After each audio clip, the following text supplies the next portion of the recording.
Hello, and welcome to the Spicy Pod Sleep Stories.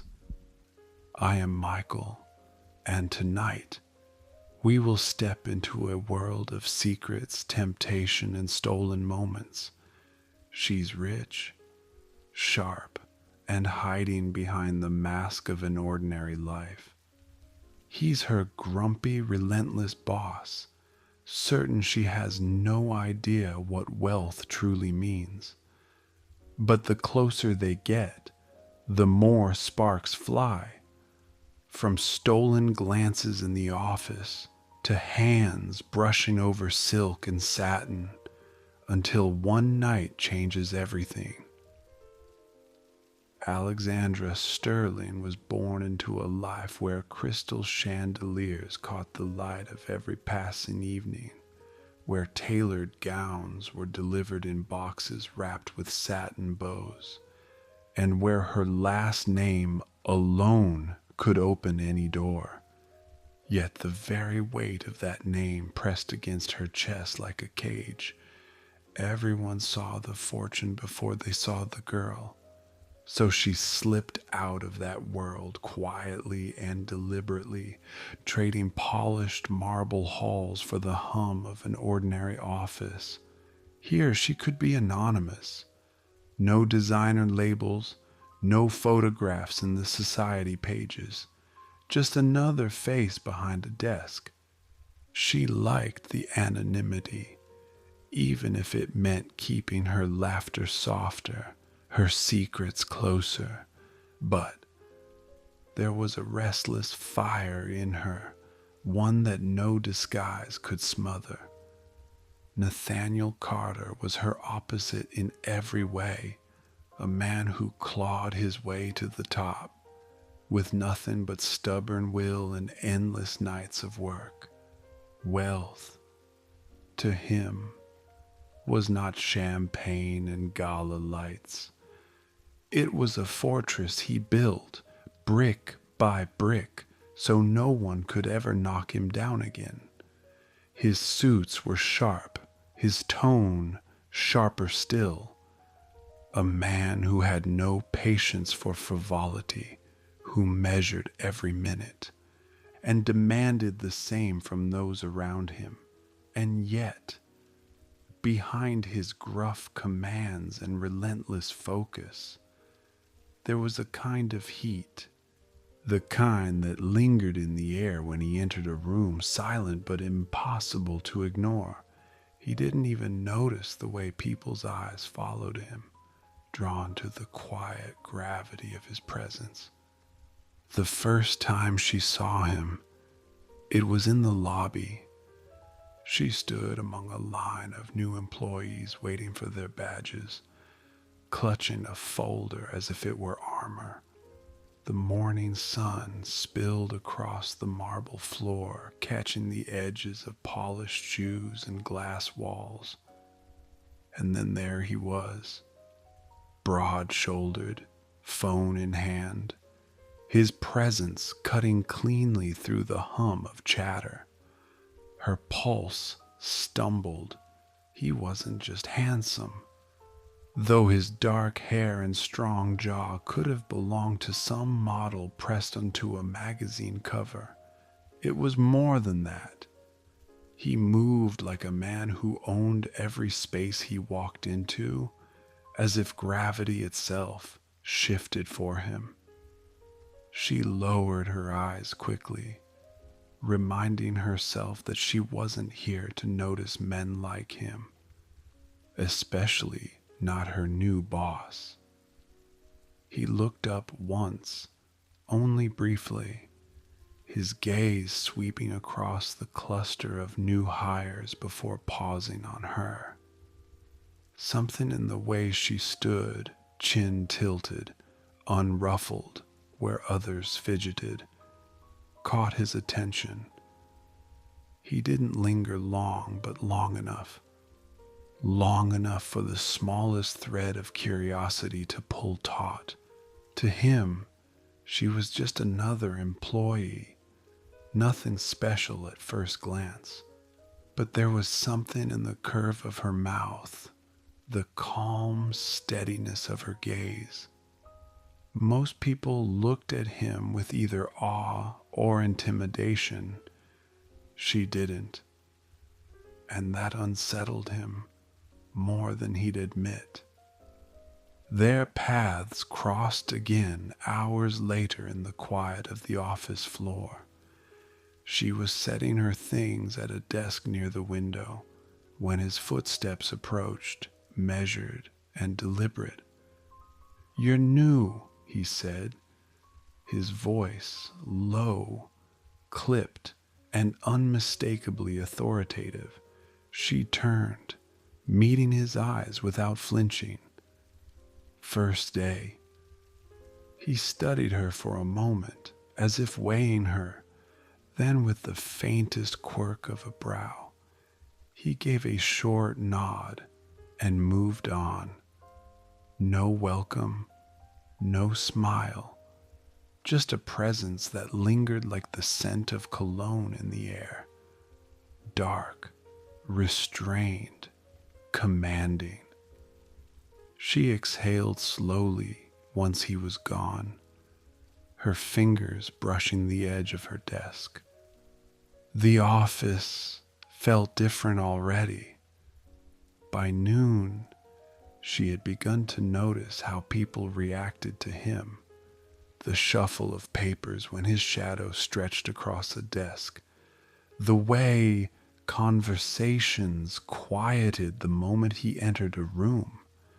He wasn't cruel exactly, but precise, curt, leaving little space for warmth. And yet there was something magnetic about him. Even when he frowned, even when he barked instructions, people leaned closer without meaning to.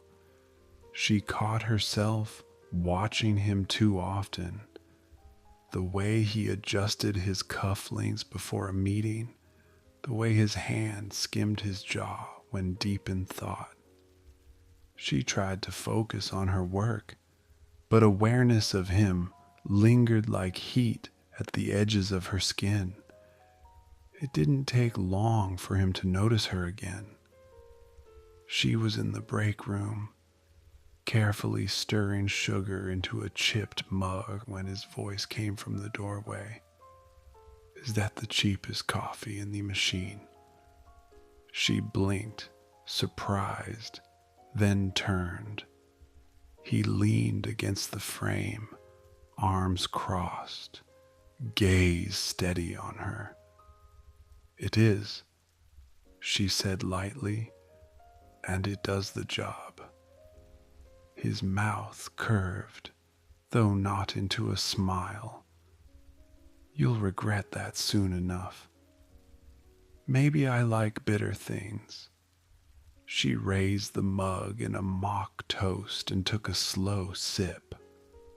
Something flickered in his expression, surprise perhaps, or the faintest amusement. Most people scrambled to please him. She had just defied him over coffee. He stepped inside, close enough that she caught the faint spice of his cologne. "You'll learn that quality matters here, in coffee, in work, in everything."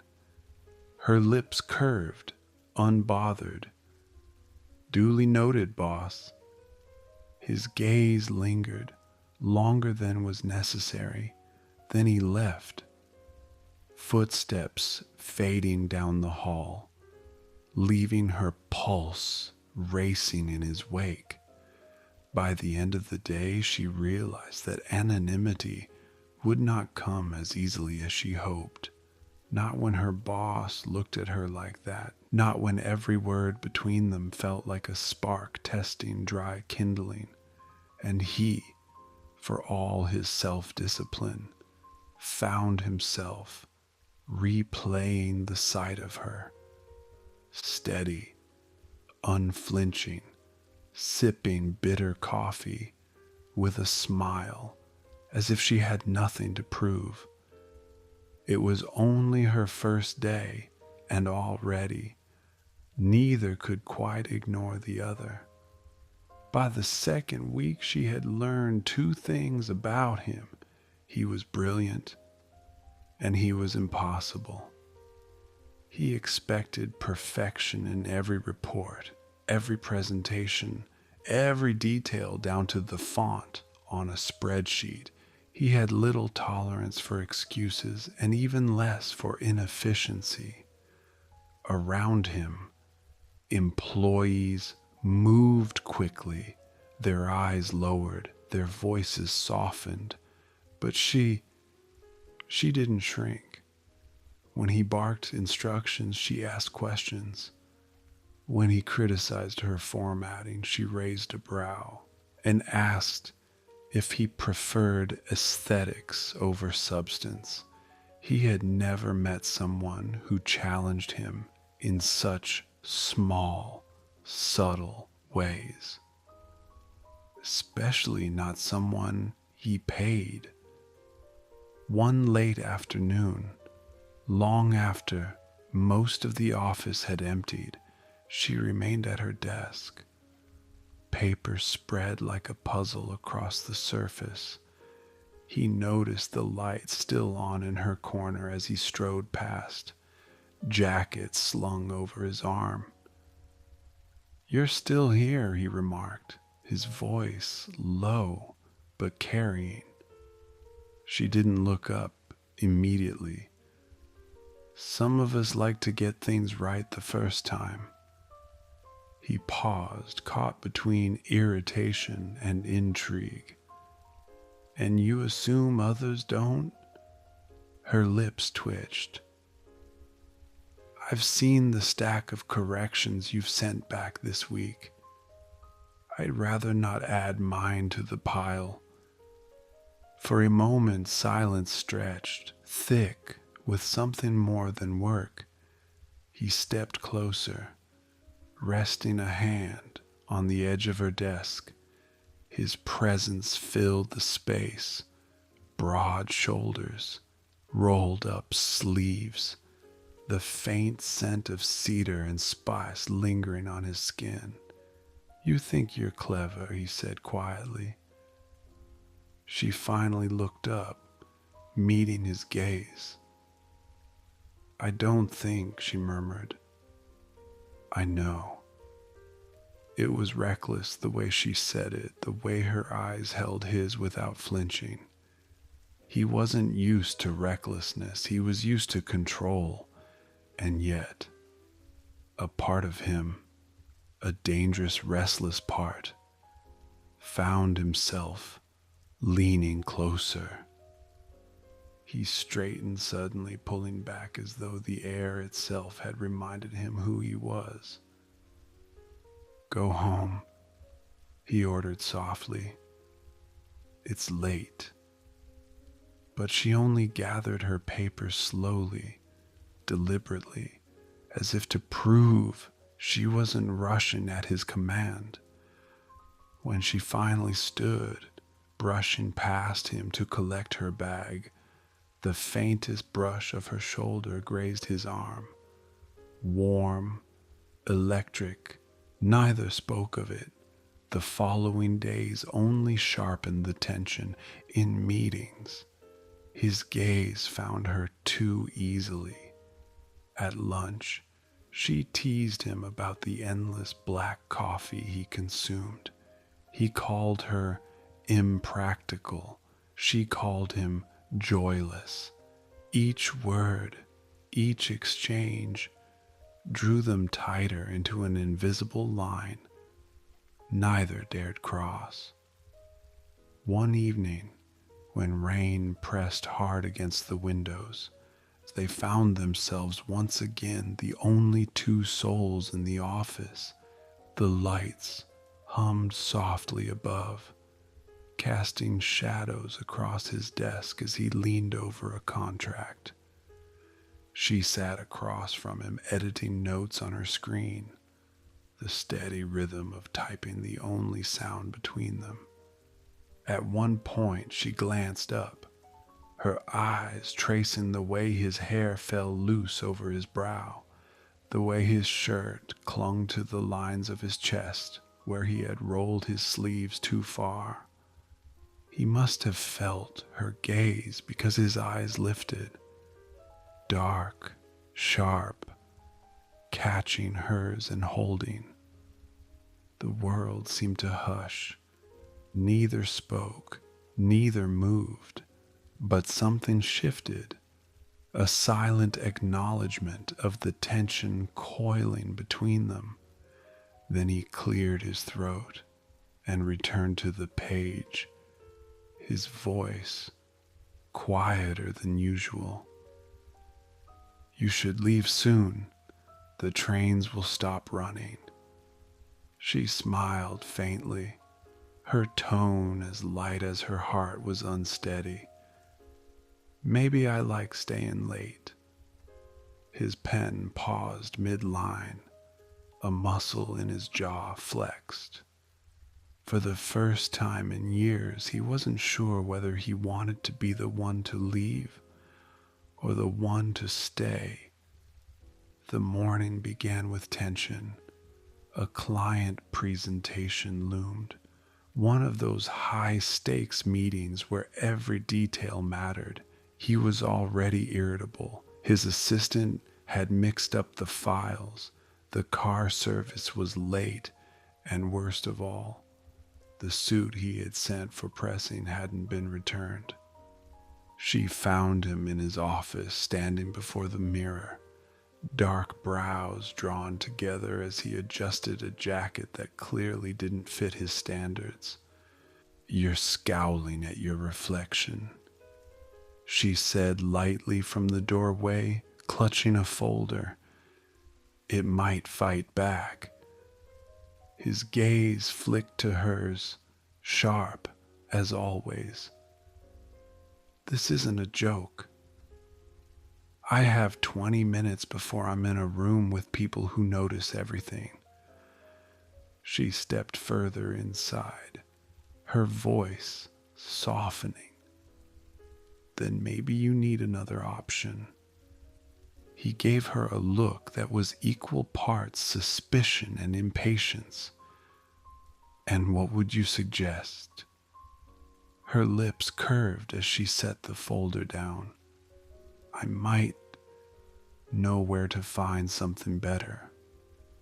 He didn't like mysteries, but he was desperate, and the calm certainty in her tone unsettled him in a way he couldn't quite resist. 10 minutes later, he was in the break room, watching as she pulled a garment bag from behind the door. She handled it casually, as though it were nothing. But when she unzipped it, revealing a midnight blue suit that looked like it belonged on the cover of a magazine, his eyes narrowed. "Where did you get this?" "A cousin," she replied smoothly, though her voice carried the faintest thread of mischief. "He left it at my place." It was a lie. Of course it was. But she delivered it with such poise, he couldn't immediately call her on it.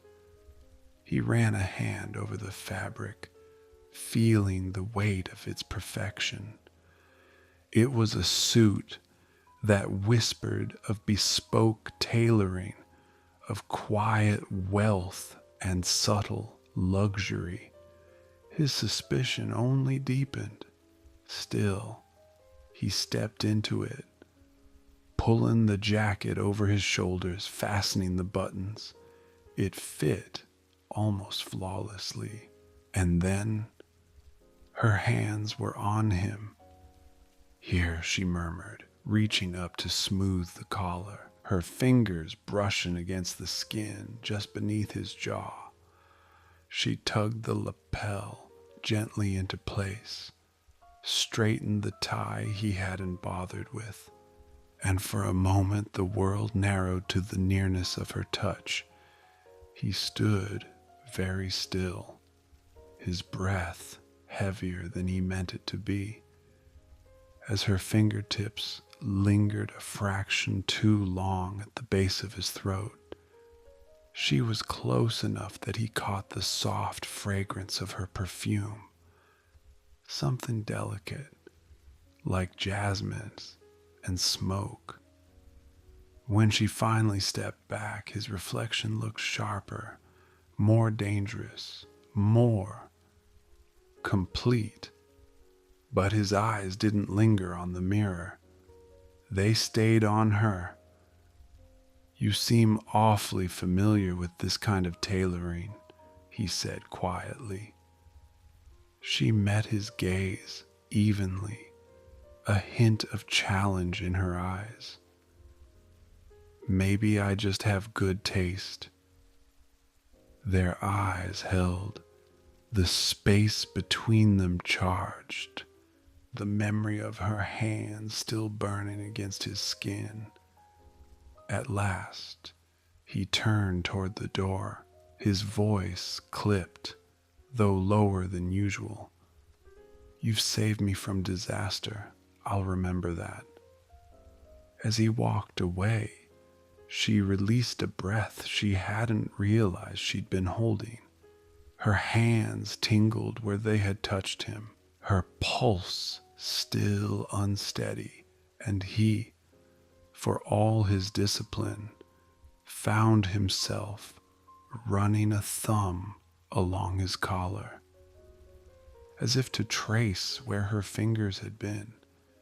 It was only a suit, only a borrowed jacket, a borrowed tie, but it felt like something far more dangerous had been exchanged in that quiet room, something neither of them could ignore. The office was never meant to feel like home, but that night, with rain hammering against the windows and the city wrapped in stormlight, it became something else entirely. The meeting had run late. The streets below had flooded with flashing headlights and trains ground to a halt. Most of the staff scattered quickly, umbrellas darting into the downpour, but she stayed, typing steadily at her desk, determined to finish her notes before morning.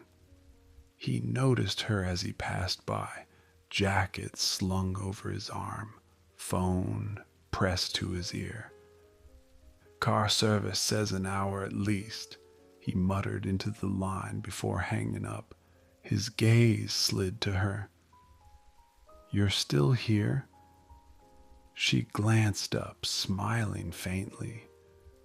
"Looks like I'm stranded too, unless you think stilettos are built for wading through rivers."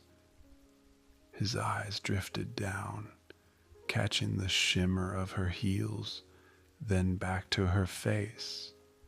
He said nothing, but there was a flicker of amusement he didn't bother to hide. An hour later, they were both still there.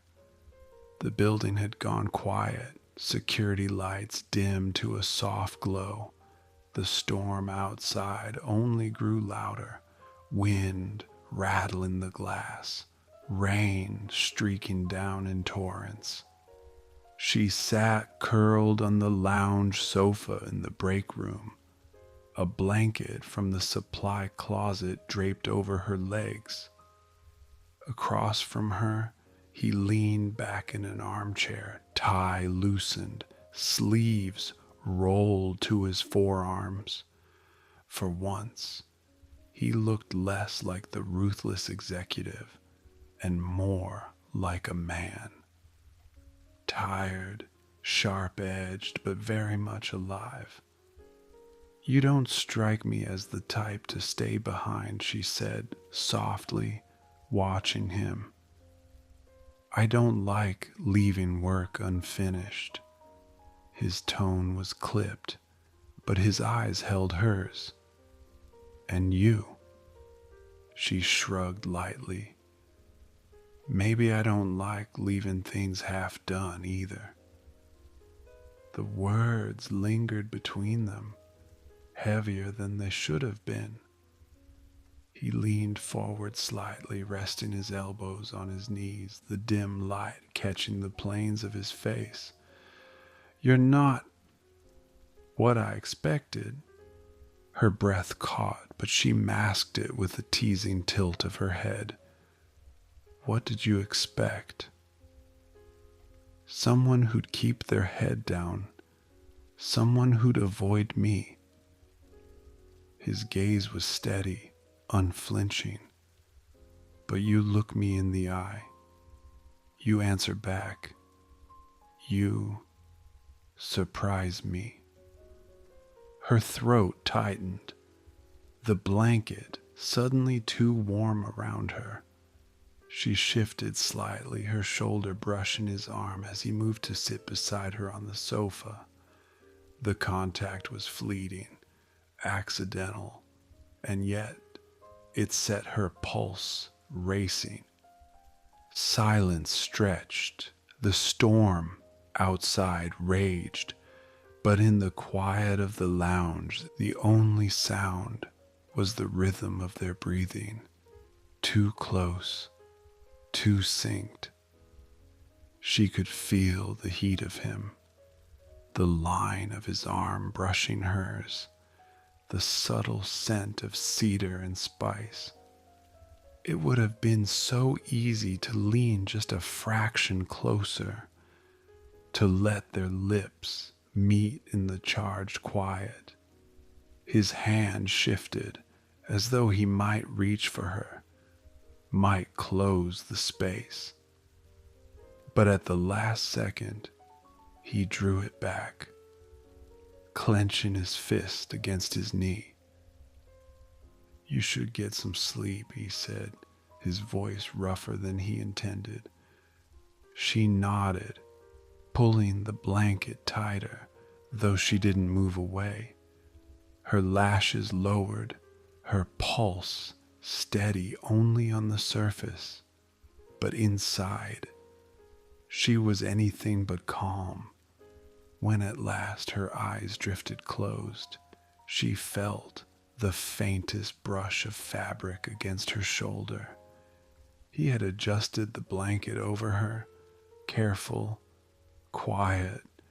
His touch never fully landed, but it was enough to blur the line between restraint and temptation. Neither slept much that night. The storm kept them awake. Yes, but more than that, it was the unspoken awareness of the person sitting inches away. By morning, nothing between them had changed, and yet everything had. The invitation had been sitting on her desk for weeks, embossed in gold and heavy, as if the weight alone could remind her she didn't belong.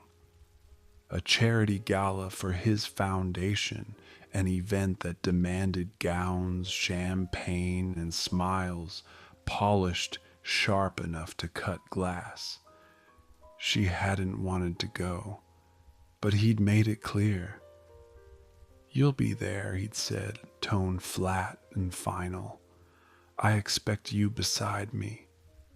And so she went. Her dress was borrowed, sleek black satin, the kind that clung and revealed in equal measure. It dipped low at the back, stopping just above the curve of her spine. And for all her effort, she couldn't quite reach the zipper. That was how he found her. She stood in front of the mirror in the guest room of his penthouse, fingers straining for the metal tab at her back. Her reflection caught the moment the door opened, his tall frame filling the space. His eyes lowered instantly, catching the sight of her bare back, the satin sliding loose around her shoulders. Her breath faltered. "I didn't hear you knock." "I didn't." His voice was low, unreadable. He stepped closer, each footfall measured, deliberate, turnaround. She obeyed, slowly, feeling the air shift as his presence filled the room. The dress slipped a fraction lower, exposing more of the smooth line of her spine. His gaze lingered there, too long, before his hand finally lifted. Warm fingers brushed her skin as he caught the zipper, pulling it upward with agonizing slowness. Every inch of satin sealed brought his knuckles against her, a ghost of touch that sent shivers chasing along her body. When he reached the top, he didn't step away. Instead, his hand stayed, hovering just below the nape of her neck. His thumb grazed lightly, a motion so small and dangerous it unraveled her composure. Their eyes met in the mirror. "You wear it well," he murmured, his mouth close enough that the words stirred against her ear. She swallowed hard, her hands curling into fists at her sides. "It's not mine." "Doesn't matter," his gaze darkened. "It looks like it was made for you." For a long moment, they stood suspended in the charged quiet, neither moving, neither willing to break the fragile thread between them. She should have stepped away. He should have let go. But instead, his hand slid from the zipper to her waist, resting lightly, dangerously, as though testing how far he could push. The mirror showed everything: her parted lips, his hungry stare, the impossible closeness. And then it broke. He turned her toward him, sudden, decisive, and his mouth found hers. The kiss was not tentative. It was fire struck against flint, immediate and consuming. His hand tightened at her waist, pulling her flush against him, while hers rose instinctively, clutching his shirt, as if she'd been waiting for this moment far longer than she dared admit. It lasted only a few seconds, too long, not nearly long enough, before he tore himself back, chest heaving, eyes sharp with conflict. "This shouldn't have happened," he rasped, though his hand still held her, refusing to let go. Her pulse thundered, her lips still burned, and yet she whispered, almost breathless.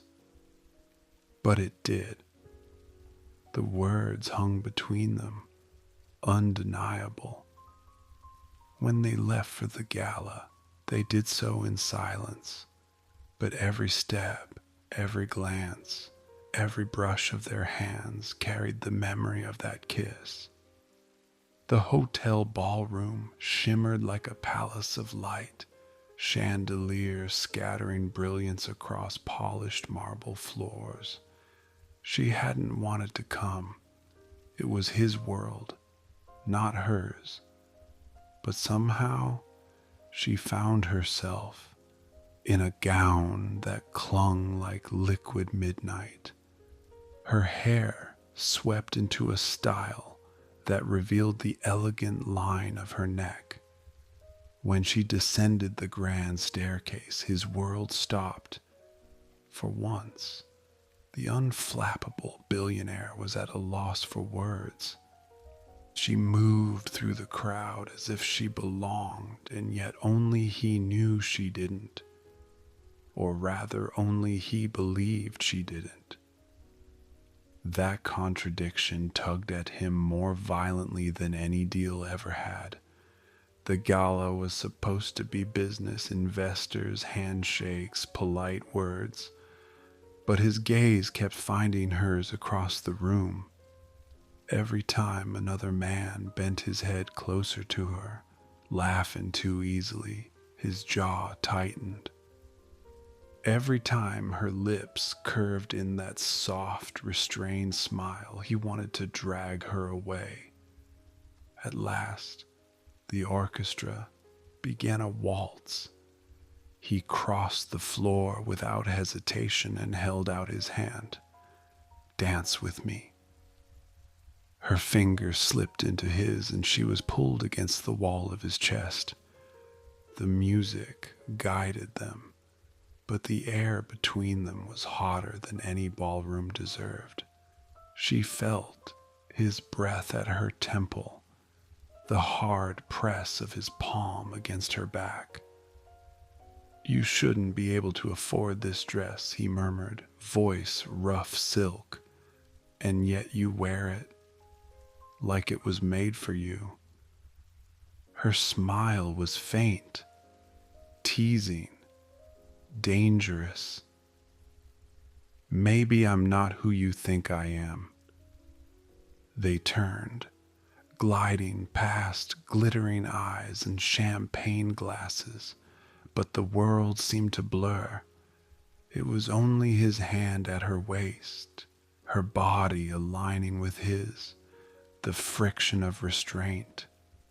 When the music slowed, he leaned down, close, too close. The kiss came not like an accident, but like inevitability. His mouth claimed hers with elegant precision, firm and unrelenting.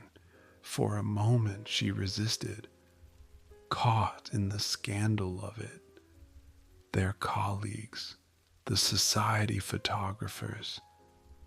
But then her lips softened, answering him, letting him deepen the taste he'd starved for. The gala went on around them unaware, but for them, the night fractured into silence and fire. The kiss lingered, searing, a promise and a threat in equal measure. When he finally pulled back, his eyes burned into hers. "Tell me," he whispered against her mouth, "who are you really?" His hand lingered at her waist, the music fading, though neither of them moved. His voice was low, steady, but his eyes burned with something more than curiosity. She forced a small smile, tilting her chin as though amused. "No one," she whispered, her tone light, dismissive, too light, too dismissive. For a moment he said nothing, just studied her with the kind of intensity that stripped away silk and secrets alike. Then he nodded once, as if granting her the illusion of escape. But when his hand fell from her waist, it was not surrender in his eyes. It was promise. The morning after the gala, the office felt different. The fluorescent lights hummed the same. Phones rang with the usual impatience, yet she felt the phantom of his lips every time she drew breath. She kept her head down, moving quickly from desk to desk, pretending that nothing had changed, pretending she hadn't kissed her employer in front of half the city's elite. But he wasn't pretending. From his glass-walled office, he watched her with unyielding intensity. The memory of her mouth on his had unmoored something he didn't know how to anchor. And with every passing hour, his questions sharpened. She had moved with too much grace in that ballroom, spoken to his investors with ease, worn a gown that whispered of tailoring, not second-hand luck. None of it aligned with the story she wore at the office. By noon, He had her in his office. Close the door. Her pulse jumped at the command, but she obeyed. He leaned back against his desk, arms folded, gaze cutting straight through her. You want to tell me how a woman who earns barely enough to cover rent ends up in a dress worth more than her yearly salary? Her lips parted, but no sound came. He was too close, too sharp, his presence filling the room until it felt like she couldn't breathe. I borrowed it, she said at last. It wasn't entirely a lie, but it wasn't the truth either. Borrowed, he repeated, the word tasting bitter on his tongue. He pushed off the desk, closing the space between them. And the way you danced last night, that wasn't borrowed. That was practiced, polished. She stepped back, her shoulder brushing the wall. Maybe I learned quickly. No. His hand braced against the wall beside her, trapping her in the cage of his body. You don't learn that at some local community class. You danced like you belonged there. Her chest rose and fell too quickly. She wanted to deny it, to smile and deflect, but his nearness stripped her of her shields. His voice dropped, low and dangerous. Who are you, really? The question coiled between them, heavy with all the things left unsaid. The kiss, the storm, the unspoken truth that she didn't belong in his world. And yet, she did. Her throat worked as she forced words past her lips. I'm nobody. He leaned closer, so close she felt the warmth of his breath. Don't lie to me. For a heartbeat, she thought he might kiss her again, press the truth out of her with his mouth, his hands, his will. Instead, he stepped back, letting the distance sting. Fine, he said, coldly, eyes narrowing. If you won't tell me, I'll find out myself. She stayed against the wall, her body trembling, because she knew he would, and when he did, everything would come crashing down.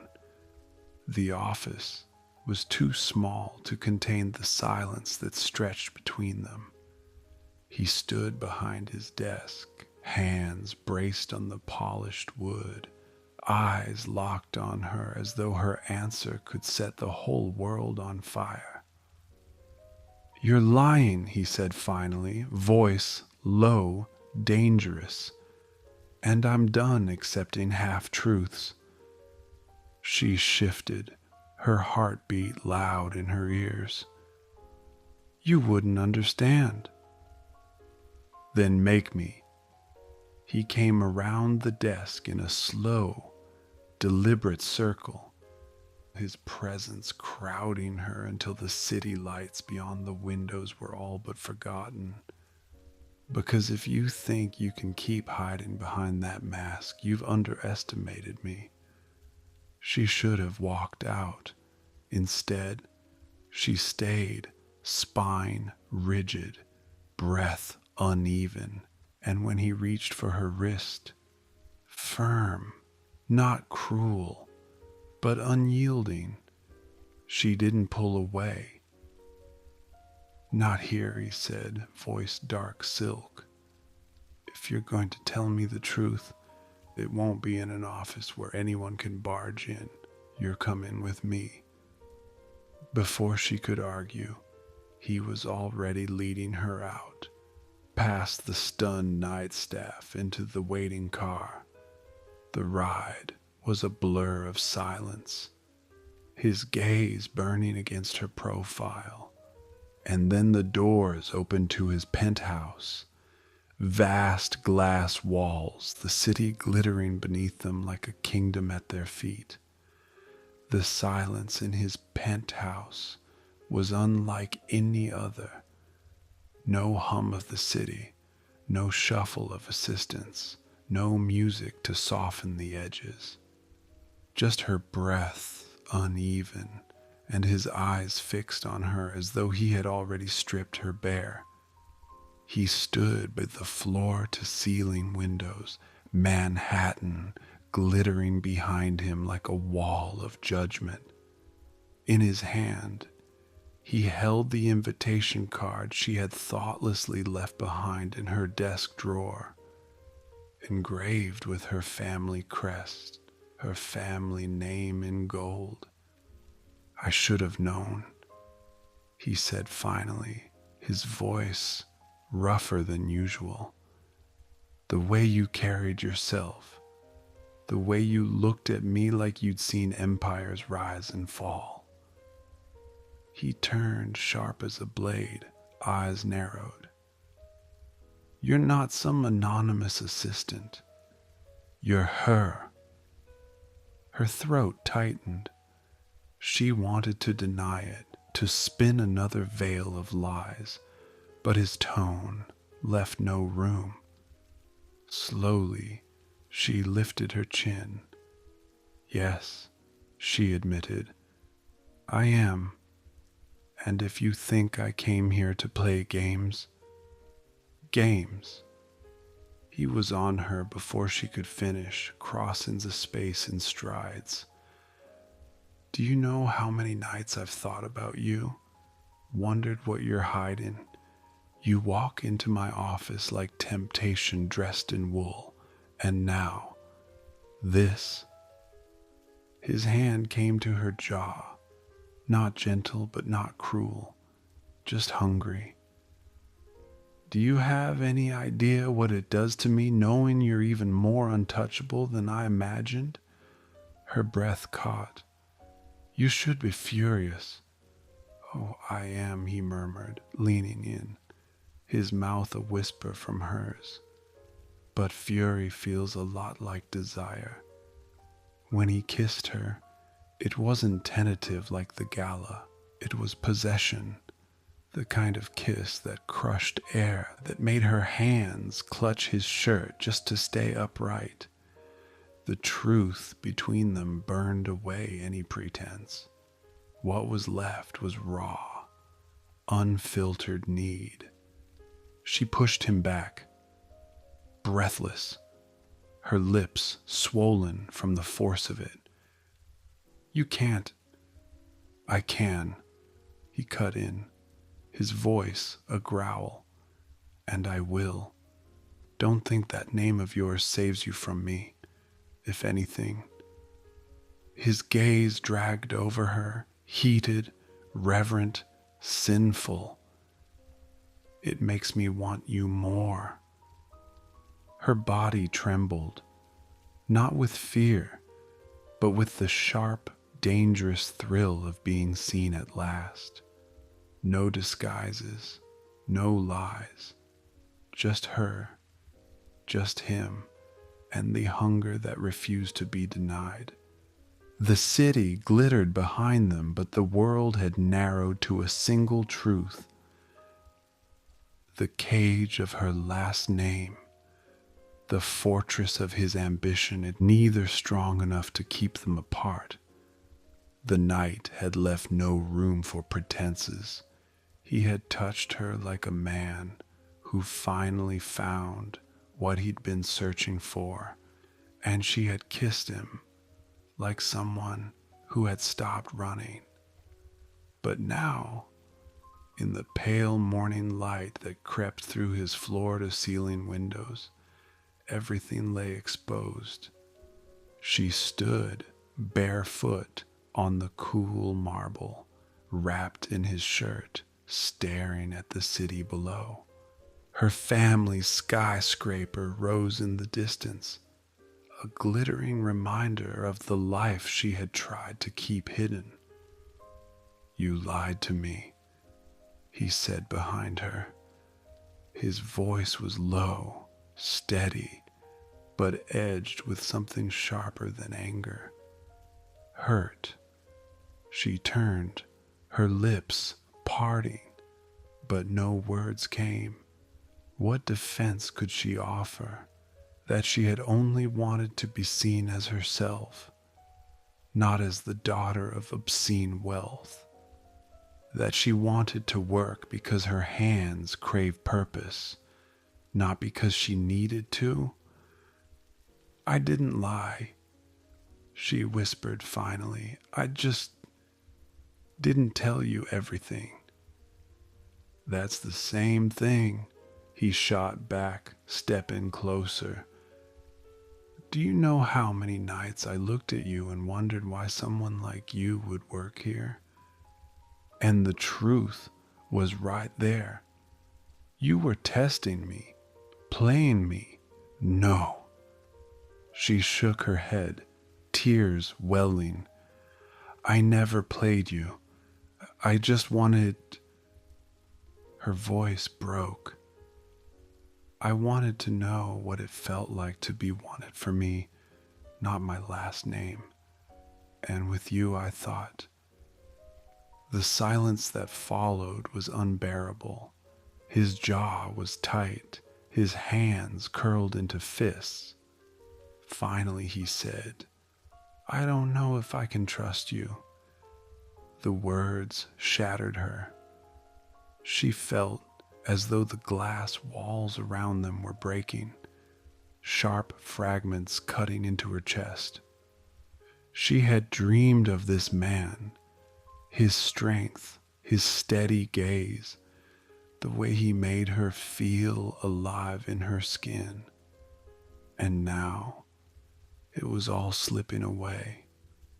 She set the shirt on the bed, stood tall in nothing but her skin, and whispered, Then maybe you don't know me at all. And with that, she walked to the elevator, pressing the button with a trembling hand, leaving him standing in the golden morning light, furious, wounded, and still desperately in love. The gala had faded. The penthouse had emptied. The city moved on, but neither of them could. Days passed without her. He buried himself in his empire. Meetings, signatures, numbers, but her absence hollowed him out. Every time he looked across his office, he half expected to see her, dusting the shelves she never needed to dust. He hated her for leaving. He hated himself for letting her go. And yet, in the quiet hours of night, when the whiskey burned too sharp in his throat, he remembered her softness, the way her mouth had lingered on his, the way her laugh had cut through his cold life like sunlight breaking through winter.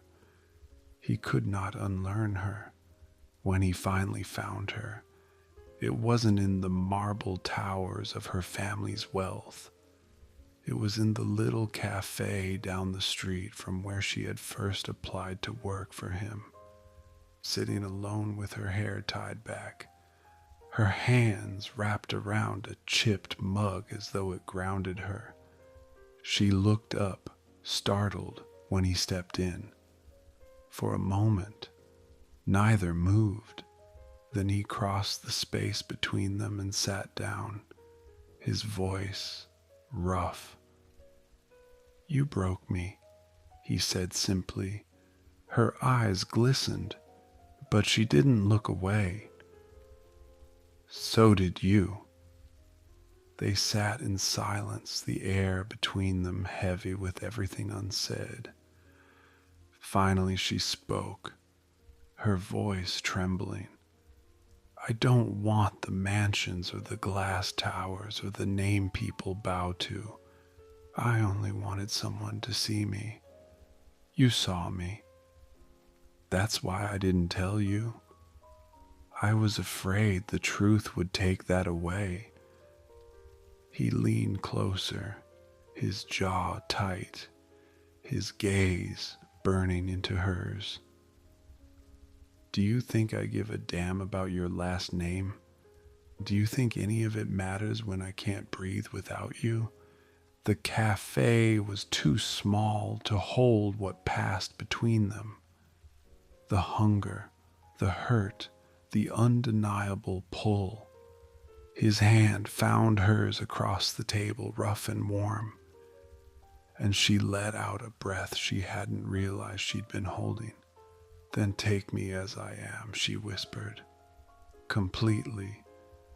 I already did, he growled, his thumb brushing over her knuckles, and I'll never stop. When he kissed her this time, it wasn't the stolen heat of the gala, nor the desperate fire of the penthouse. It was something deeper, a vow. And though the world outside still saw her as the untouchable heiress, and him as the cold billionaire, inside that cafe, they were simply two people who had found each other against every odd. Ever after would not be perfect. It would be a secret, whispered between locked doors, a love that burned in stolen moments and lingered in every touch. But it was theirs, and it was enough. I hope you've enjoyed tonight's story. Good night and sweet dreams.